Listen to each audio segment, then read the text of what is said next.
Hello and welcome to the Reviews Brothers. We are of course taking a look at the complete A to Z of Hidden Gems for the PlayStation 2, looking at a whopping 10 games per letter that don't necessarily get talked about all that much but might be worth a look.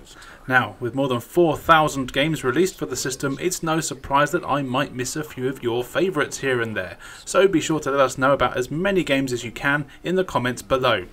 Anyway, you know the drill, so how about I shut up, you press that subscribe button, and we take a look at some games. First up is Dark Angel Vampire Apocalypse, a strange kind of RPG that's sort of in the style of the Diablo games. Not to be confused with the TV show starring Jessica Alba that also got a video game adaptation on the PS2. Here you play as Anna, a vampire hunter who has to protect 3 villages from evil monsters. You start the game immediately battling monsters in a town with no warning, and once you've beaten them all you can talk to all the townsfolk and have access to the world map. From here you can choose where you want to go. All the locations on the map are available right away, but some have much stronger monsters in them that will kill you pretty quickly if you're not strong enough.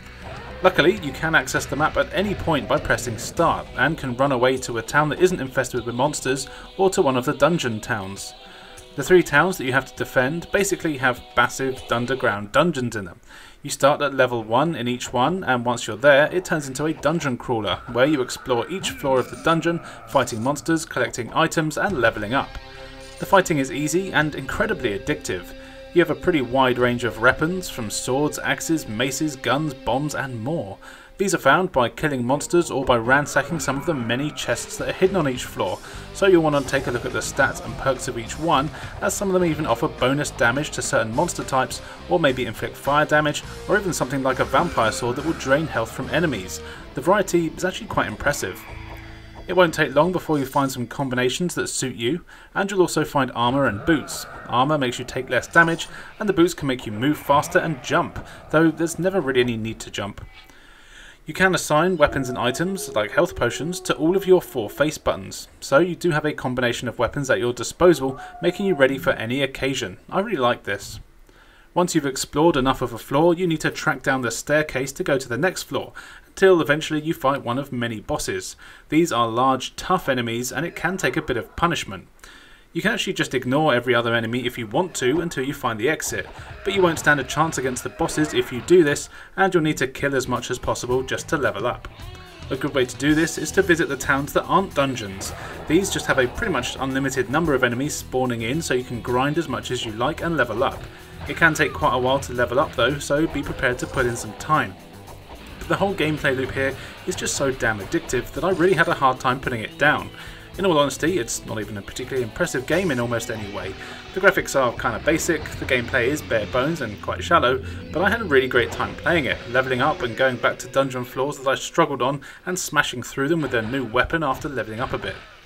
You can visit the other towns to buy and sell equipment, and there are special items you can find to permanently raise your stats.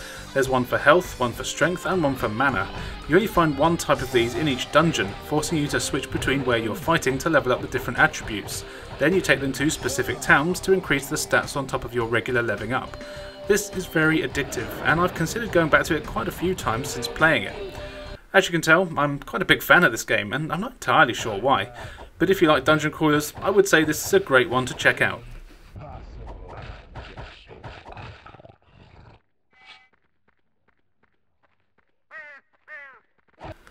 Diabolik The Original Sin is a really cool action point-and-click puzzle game that is pretty unique.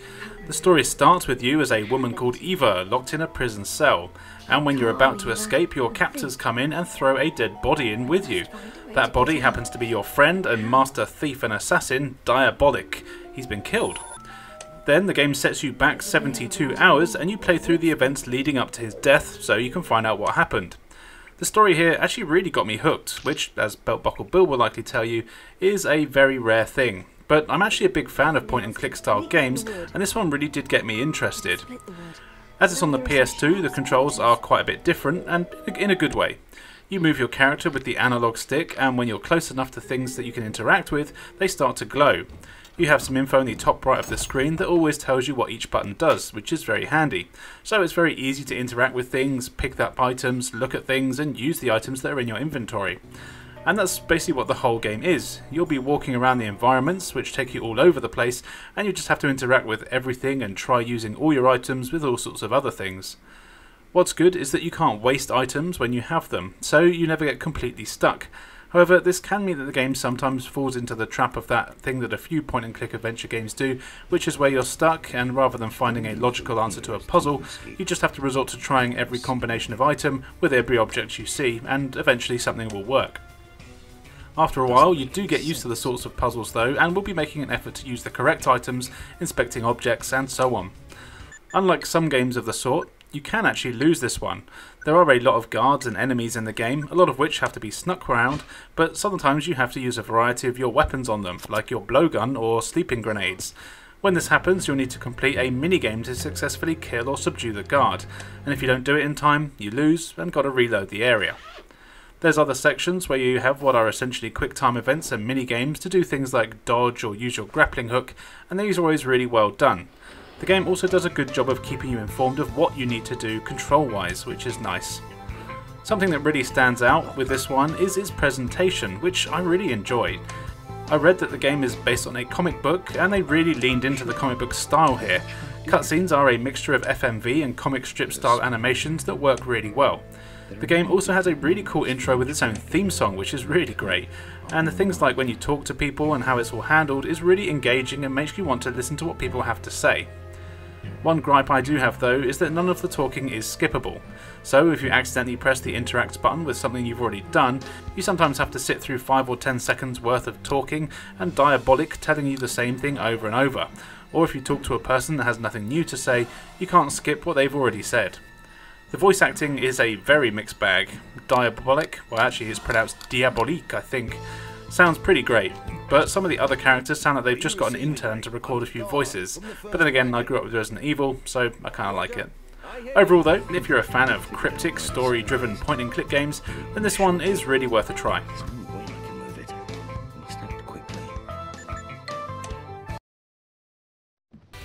Fighting game time now with Dragonball Z Infinite World. I'm a pretty big Dragon Ball fan, and I had all the Budokai and Tenkaichi games for the GameCube and Wii, but as I wasn't a PS2 owner till much later, I never had the chance to play this one, which wasn't released for my beloved Purple Cube. It's a one-on-one fighting game that takes you through most of the Dragon Ball Z sagas, in fact all of them as it goes all the way up to the end of the Majin Buu one. The story here is incredibly well done and has some of the best graphics and cutscenes that I've seen in a while. It really does look fantastic, and the cutscenes are faithful recreations of the series but in the in-game engine that has an amazing art style that's all cel-shaded. All of the battles in the story mode will be familiar to fans of the show, letting you take on Raditz, Nappa and the Ginyu Force, Frieza, Cell and so on, just like they did in the series. Something that is a bit of a shame is that the game starts off very Goku heavy, skipping the smaller battles where Krillin, Piccolo, Gohan and the rest of the gang have fights, and just starting from the point where Goku shows up. This is fine I guess, but the game has an absolutely huge roster of characters, more than 40 in fact, and it takes ages before you get to use anyone other than Goku in the story mode. The fights themselves are good though, and the fighting is very solid. It's been a while since I've played the Budokai games, and as far as I can remember, this basically plays identically to those. You've got a punch, kick and energy attack button as well as a block. Doing combinations of these does different combos, and the fights are smooth and fast and also really bloody difficult a lot of the time.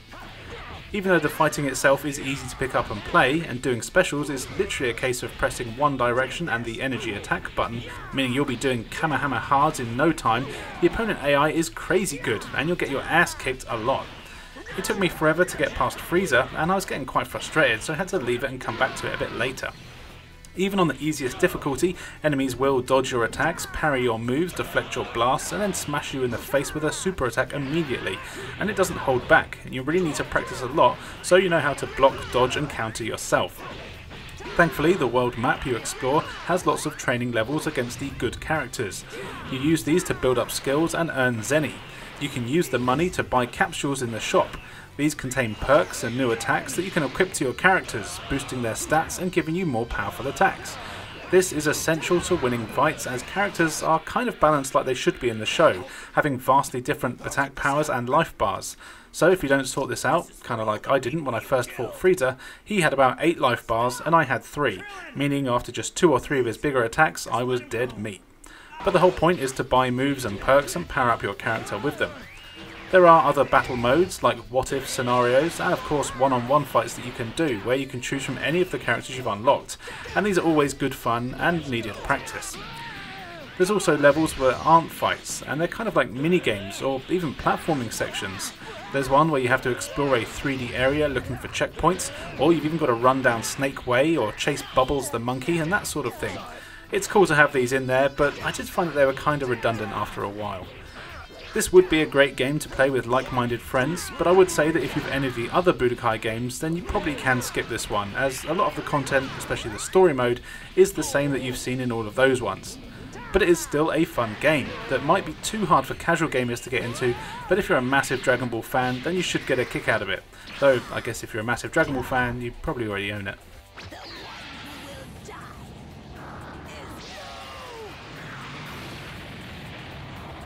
If you prefer your dragons to not have balls, then you might want to try Dragon Blaze. Dragon Blaze is a vertically scrolling shooter that I'm sure has a story, but there isn't really much of it going on during the game other than between levels. It originally started out as an arcade game before being ported home to a few consoles. It's made by Saikyo, and I've played a fair few of their games by now, and all of them have something in common, which is that they're bloody hard, and I guess they can be considered what I believe is known as a bullet hell shooter, where you've got loads of enemies on screen, all of which shoot a ton of bullets at you that are incredibly hard to avoid, but not impossible. Now, as far as I can tell from the cutscenes between the levels, you, as your chosen one of 5 characters, fight through a series of levels where all sorts of goblins and other crazy creatures are being a nuisance. Each of the 5 characters has their own stats in terms of speed and of course weapon types, so you'll want to try them all out to find your favourite. I didn't find that any of the characters were that bad to play as, but I definitely did have my favourites, mainly the all-round ones that were quite fast and had a decent spread of shots. There's only a handful of levels here, but they're all reasonably long, and they have some really cool artwork in them. You'll fight over mountain ranges, underwater, through enemy strongholds, and of course a forest. There's always a forest. But you won't have much time to stop and smell the roses, partly because the game auto-scrolls and you can't stop, and partly because there's so much shit coming at you at all times that you just don't have a minute to relax. Killing enemies often makes them drop power-ups to make your shots more powerful, and you'll really need these as some of the enemies can take a few hits. Of course, you can only take one. Thankfully, your hitbox is incredibly small and the game is kind of fair. You just need to get good, as the kids would say. The bosses here are especially really tough, but the designs are pretty cool. Attacking is easy, you just hold down the button for a continuous shot, or you can use your screen clearing attack, or if you're a pro, you can even jump off the dragon that you're riding. Yeah, I didn't mention you were riding a dragon, did I? Well, you are. When you do this, the dragon just stays wherever you left it, and it's invincible, and will carry on shooting forwards and leaving you to move around the screen still, avoiding enemy shots. The downside to this is that you move at half speed when you're not on the dragon. Funnily enough though, this sometimes makes it easier to dodge projectiles, as you can be more accurate with your movements. Graphically, the game looks great. The 2D sprites and digitised ones all look excellent, and I love the designs for most of the enemies here. You get unlimited continues as well, which is nice. You just press select to insert a fake coin. When you die, you start where you left off, unless you're on the last level, where if you do lose all of your lives, you can still continue as many times as you want, but you've got to start from the beginning of the stage. I've never actually managed to beat this stage, even on the easiest difficulty. It's really bloody hard. But more importantly, it is loads of fun, and it is one that I would definitely go back to, and I would recommend playing it if you're a fan of shooters.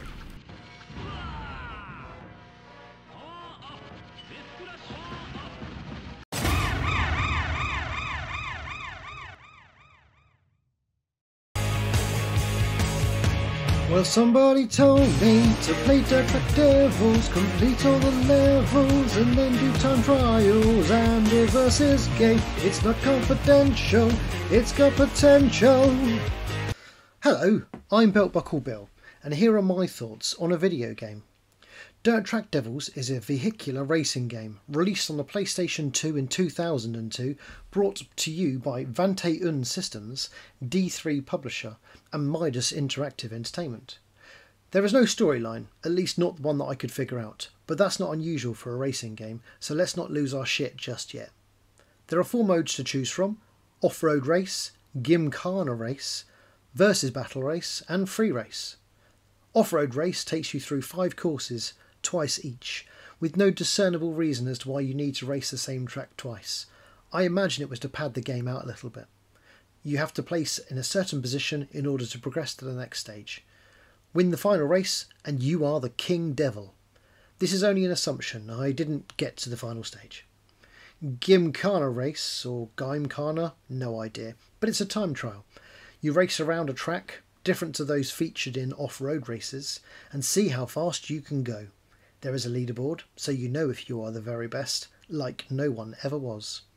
It's a good place to test out different vehicles without others on the track, and a fun way to compete with friends to see who is the fastest. Next, Versus Battle Race, the mode I got to enjoy the most because, unlike Martin, I have friends. And by friends, I mean I forced Son of Bill to play it with me. You get to go mano a mano with a chum or unchum in head-to-head split-screen action. You can choose from 2 courses and 3 conditions: clear, rain or cloud, and 1 to 5 laps. Winner takes all. In Free Race, you can choose to race any of the 5 stages: National Park, Seashore, Night Parade, Snow Mountains or Rocks. So you can try out different vehicles over 1 to 5 laps and in different weather conditions. On to the characters. There are 6 to choose from, each of who have their own personality and vehicle, with differing attributes such as acceleration, cornering, top speed, handling, etc. Dude 1 is your typical 2000 rad dude, complete with blonde spiky hair, 1 dungaree strapped trousers, and an I don't care, but secretly I do care tude.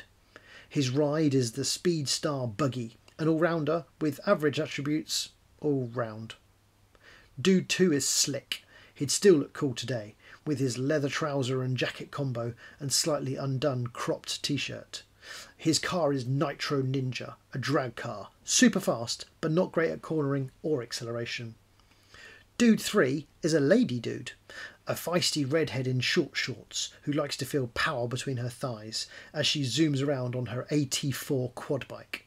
Great at cornering but not very durable, although I'm not really sure what that means, as I tried to break it, but no matter how many times I crashed it, it didn't affect anything. Dude 4 is not Guile from Street Fighter, wink wink. With his blonde flat top and camo trousers, he cruises in his monster Hummer with great durability, a poor max speed and average other stats. Be wary choosing him if you are going to play in third person view, as his vehicle blocks half of the screen. Dude 5 is a sexy racer guy with sexy racing gear, undone slightly to show you his bare hairless chest. He drives the Rally Master with poor cornering and braking, but the best acceleration. And finally, Dude 6. Another not dude, it's actually a lady, although I guess dude isn't necessarily associated to men and women. Moving on. This blonde dirt track devil likes to race in her crazy truck, a pickup truck. Amazing at drifting, not that I could really drift, but with a terrible max speed and poor cornering. Because I'm basic, I started with Dude 1, and whilst I accept it could be me being terrible, I failed to qualify the first 2 races. I changed driver to the one with the best acceleration, and then didn't lose a race that I tried to win for the next 7 races. I tried a few others in versus mode, but Dude 5 was the fan favourite.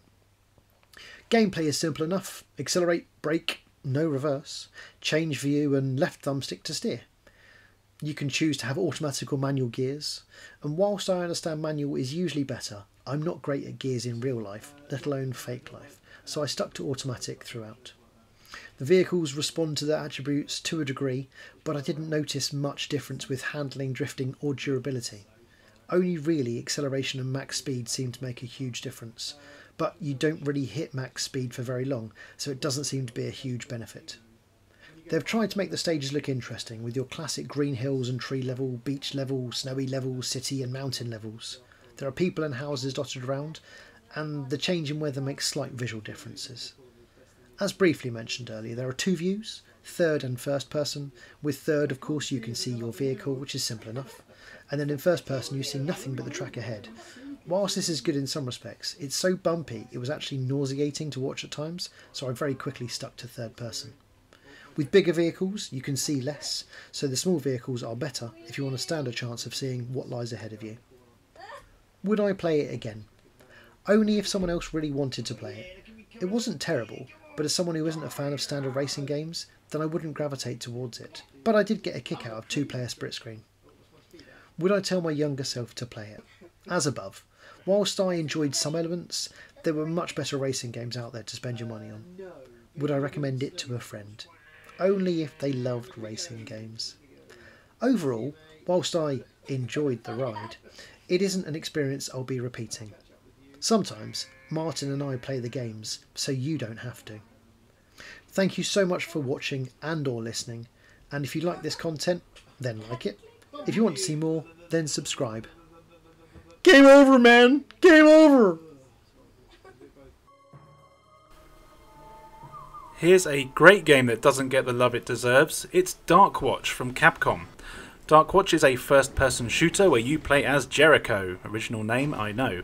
You're an outlaw who goes to rob a train. As you've heard, there's a crazy treasure in the vault on board. Turns out though that the treasure that was in the vault that you opened is actually a crazy powerful vampire demon called Lazarus. Another original name, I know. And you've just set the bastard free, and wouldn't you know it, he's raised an army of the dead. Git. And to make it worse, he's killed you and made you into a vampire as well. Double git.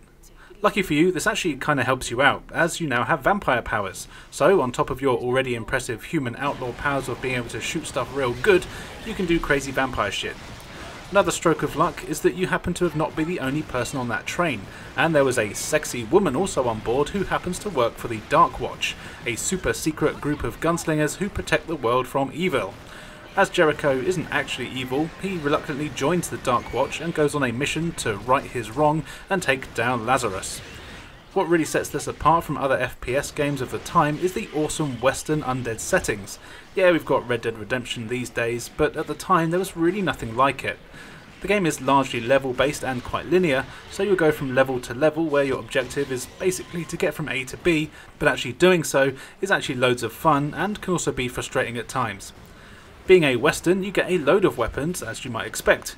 You get a 6-shooter, a rifle, shotgun, etc. These all work well enough and actually feel quite powerful. You even have dynamite that you can have as a secondary weapon. But the best thing about the weapons are the melee attacks you can do with them. All of the Darkwatch weapons have spikes or blades on them and are often more powerful used as melee attacks rather than shooting ones. Of course, you can still blow enemies to bits, but getting up close and using the shotgun melee attack to dismember a zombie never gets old, especially with the great ragdoll physics that they have here. The levels are also kind of what you'd expect. You explore towns, caves, mines, saloons and desert areas, and you've got a few levels on horseback which are a nice diversion. The levels are all pretty long and often a case of getting to an area which is then blocked off with a magical barrier, then you have to kill all the monsters in the area to proceed. Often some evil trees will even appear, and these have to be destroyed first as enemies won't stop appearing until they're gone. And the monsters really come in some cool varieties.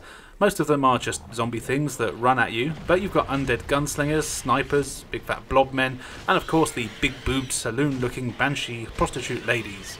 I hate these women as they are absolute bullet sponges and a real pain in the ass to kill. You do also get vampire powers, most notably a shield that recharges, so if you're running low on health, just hide for a bit. You also get a double jump, a silver bullet which kills most enemies in one hit, and a death stare that scares enemies and stops them from attacking you. These are all acquired as you play, and you find souls that you have the option to consume or free as you play. Basically you're choosing to be good or bad, and depending on what you choose actually determines the powers you get, which is cool. And to be fair, I've only ever been a good guy, because obviously I'm a good guy. And I don't actually know what the bad guy powers are. I might have to play through this again. The graphics here are fantastic and the designs on everything are really great. Some of the levels are a bit samey and can be confusing to know where you've been and where you need to go, but it's never too hard. The controls aren't necessarily the best though. They work fine, but aiming does feel a bit stiff and imprecise a lot of the time, and sometimes jumping can be a pain. Something I didn't expect though is that you can play this game in 2-player co-op, and I actually have owned this game since it was released, and I remember me and my friend Julian playing through it in split screen and having an absolute blast. And I actually just picked it up for the original Xbox recently, and I look forward to trying it out there too. Anyway, This game really is great. It does a good job of standing out amongst the other FPS games, and it's a game that I would really love to see get a remake, remaster, or even a sequel on modern consoles. It would look fantastic, and I really think it could have been a great franchise.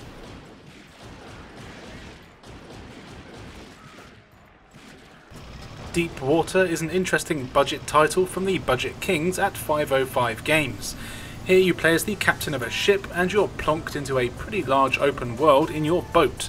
Right off the bat you're given very little direction, but that's kind of the point.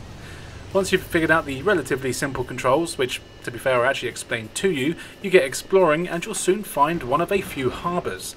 Here is where you get to the meat of the game. At these port towns there are a few places you can go, all via a menu system. You'll find a bar where you're given tips and information about the various locations and locals of the world. There's a shop where you can buy weapons and upgrades for your ship, and there's a mission board where, surprisingly, you get missions. This is where the story is told, through the missions.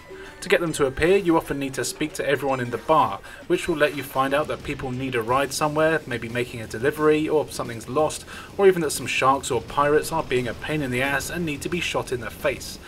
Once you know all about all of this, then you go onto the mission board to choose which of the tasks you want to take on. You're given a brief description and it's up to you to figure out the rest. You get money for killing enemies as well as completing missions, and you'll eventually unlock more and more upgrades for your ship to make it faster, stronger and all that jazz.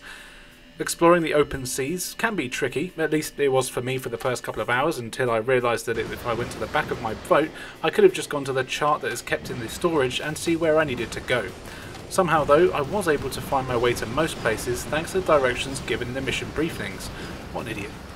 You do have to take care of your boat though, it can only take so much damage, so going back to harbours regularly is essential to make sure it stays fixed. It also means you want to complete as many missions and kill as many enemies as you can, so you've got enough money for all the repairs and upgrades you need. You can also run out of fuel, so be very careful. You also have to keep an eye on your engines, which can overheat. This is easy enough to fix though, and you just have to use them and there's an item to cool them down. It can be tricky when you're trying to escape a massive sea monster or pirate ship though, only for them to overheat in the middle of your escape. The more you play, the trickier the missions become, and you actually get to see some pretty cool stuff here. There's some actual mysteries in the seas and some treasure that you'll want to find. The graphics are very budget, but they're that kind of charming side of it, where they aren't just very bad, just basic. The sea looks alright, and some of the larger boats and stuff look pretty cool. There's a few enemies here, though it's mostly sharks and pirates, and you'll be fighting the same ones over and over again. None are particularly tough to beat, just need to be shot a few times. Even your weakest weapon that has unlimited ammo makes light work of most enemies. The controls are a slightly different matter, they're definitely not great. They are functional and responsive, and actually the boat controls fine, but attacking enemies is a bit of a pain in the ass. You've got to press a button to bring up your weapon and then aim the crosshair, but you can't move at all while the crosshair's on screen. Also, the screen doesn't rotate while aiming, so if an enemy goes off screen, you have to stop aiming, reposition your character and then start aiming again. No strafing or moving the camera here, and in fact the right analog stick doesn't do a thing. Very odd. But other than that minor niggle, this is one of those games that is very basic and quite repetitive, being basically a grind fest so you can buy all the best stuff, but there's something charming and actually quite addictive about it that I like. I know a few people might not like this one, but I really did find it quite enjoyable and different. Check it out if you want something else to play.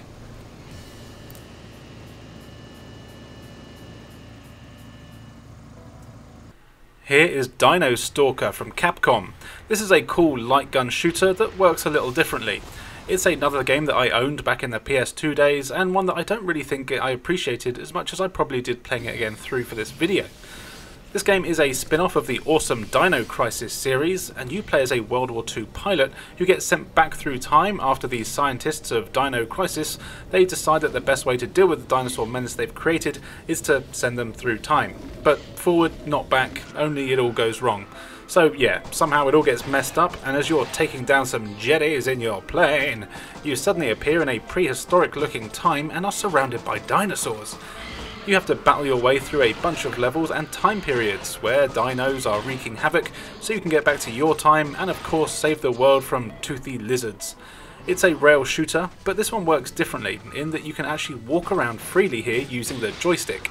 And actually back in the day I had some of those guns that have joysticks built into them. I'm pretty sure they were like a blue Mad Catz one. Do you remember Mad Catz?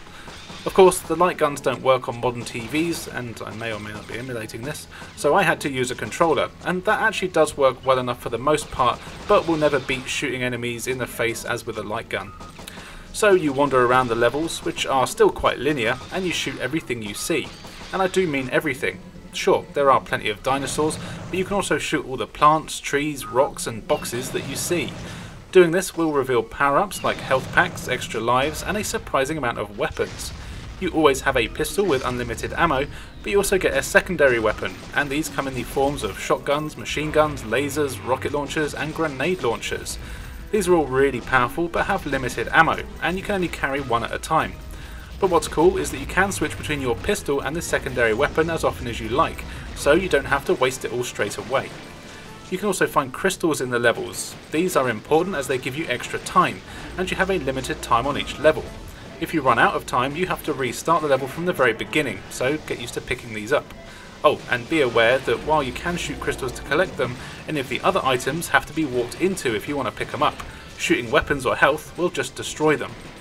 In terms of enemies, you get a decent selection of dinosaurs, each level introducing new ones, which is nice.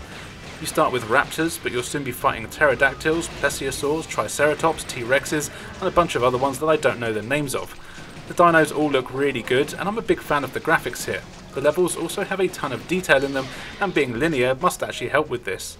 And each level is very different, and travelling through different time periods is always fun in video games, and it all runs super smooth. I am a massive fan of light gun games and dinosaurs, so for me this was a match made in heaven. Some people might have preferred this if it was purely on rails, and to be fair, I think I'd probably be one of them, as aiming with a controller can be a bit of a pain, though you do get used to it. But this is still a super fun game that I would highly recommend.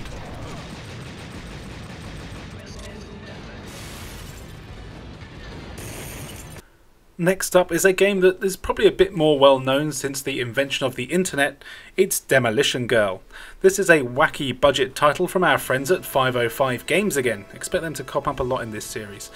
The story here is that a model is doing a photo shoot on the beach in her tiny bikini when she comes across a strange looking creature. Naturally she goes to pick it up, but it turns out that it's an alien and it bites her and makes her turn into a huge 200-foot tall woman. As the story progresses, the alien uses mind control on her to get her to smash things up and also send more aliens to come and help to try take over Earth. Throughout the course of the game, you take control of a number of vehicles, mostly planes and helicopters and at one point a tank, and you've got to complete various objectives to stop the woman from doing too much damage, as well as getting rid of that alien scum. Of course, the first and most important thing you have to do is collecting the measurements of the woman. So you've got to fly around her, checking out her tits and ass. That was a nice way to start a game. Then you have to tranquilize her so she can be taken safely to a lab to be cured, but that's when the aliens attack and try to steal her, so you've got to fight them off. And it carries on. In fact, there's only a handful of levels here, and you can finish the whole story mode in less than an hour without any real problems. Apart from the controls, which just aren't great. They are functional, and you can just about do what you need to do. The helicopter in particular is actually fine to control, but the fighter jet is pretty crappy to fly in. And this is what you're going to be using for basically all the combat. It is really hard to aim properly, and all I can say is thank goodness for the lock-on rockets. I would have been buggered without them, and even with them I had to restart the mission a few times. Before each level you're told what vehicle you'll have, and you've got a few options for customizing them with certain weapons and skins. This is cool, but largely pointless as it really didn't matter, as some of the weapons are pretty redundant. There is a few modes once you've completed the game where you can replay missions with certain different objectives. This is kinda cool though, and it gives you a reason to go back, other than the big bouncy lady of course. All the levels do take place in very small areas, and there's really nothing else to do other than your specific objective, but for a game like this, it's fine. It's a budget game. Graphically, it's actually not that bad. The big sexy woman looks good, of course, and has all the right jiggle physics that you'd expect. The levels themselves are pretty basic, and kind of what you'd expect from a 505 game. I actually think by now that I could probably spot one just from a screenshot, as they really do seem to use the same art style and some of the assets. And I don't mean those assets. I like to imagine that all of their games take place in the same universe. While this game isn't going to be on anyone's top 10 lists, well, not for the right reasons anyway, it is one of those curious games that is so strange that you just sort of need to experience it, and for the hour or so that it will last, I would say you'll probably have fun. I wouldn't recommend paying a lot of money for it, or even any money, but if there's other ways you can play it, then definitely give it a go. It'll probably amuse you.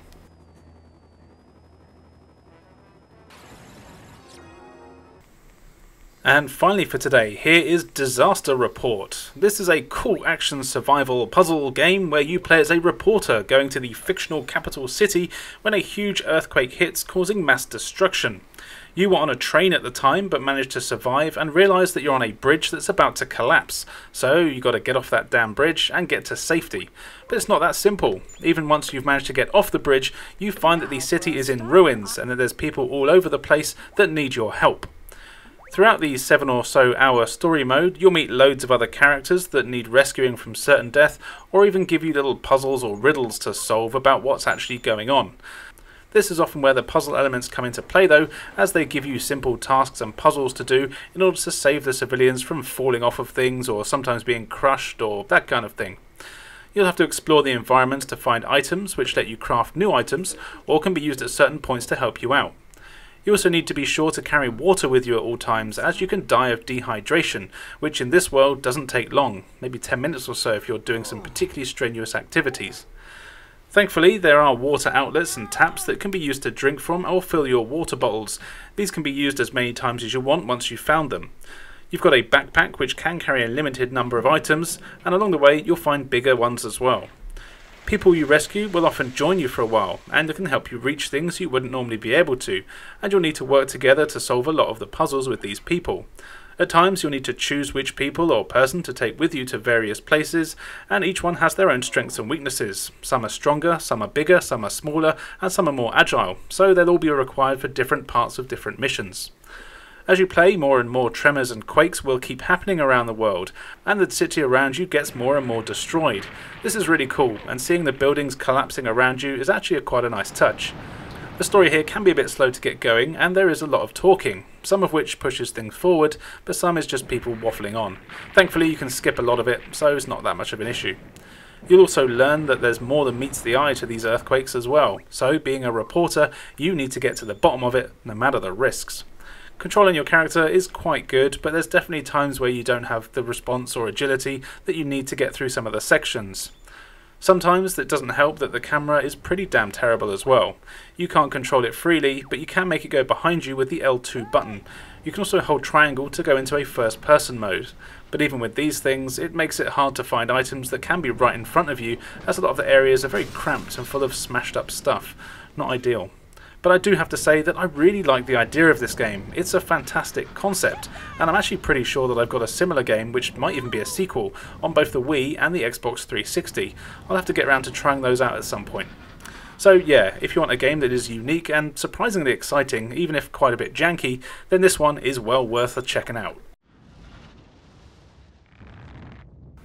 So there you go, 10 more hidden gems for the PS2, this time starting with the letter D.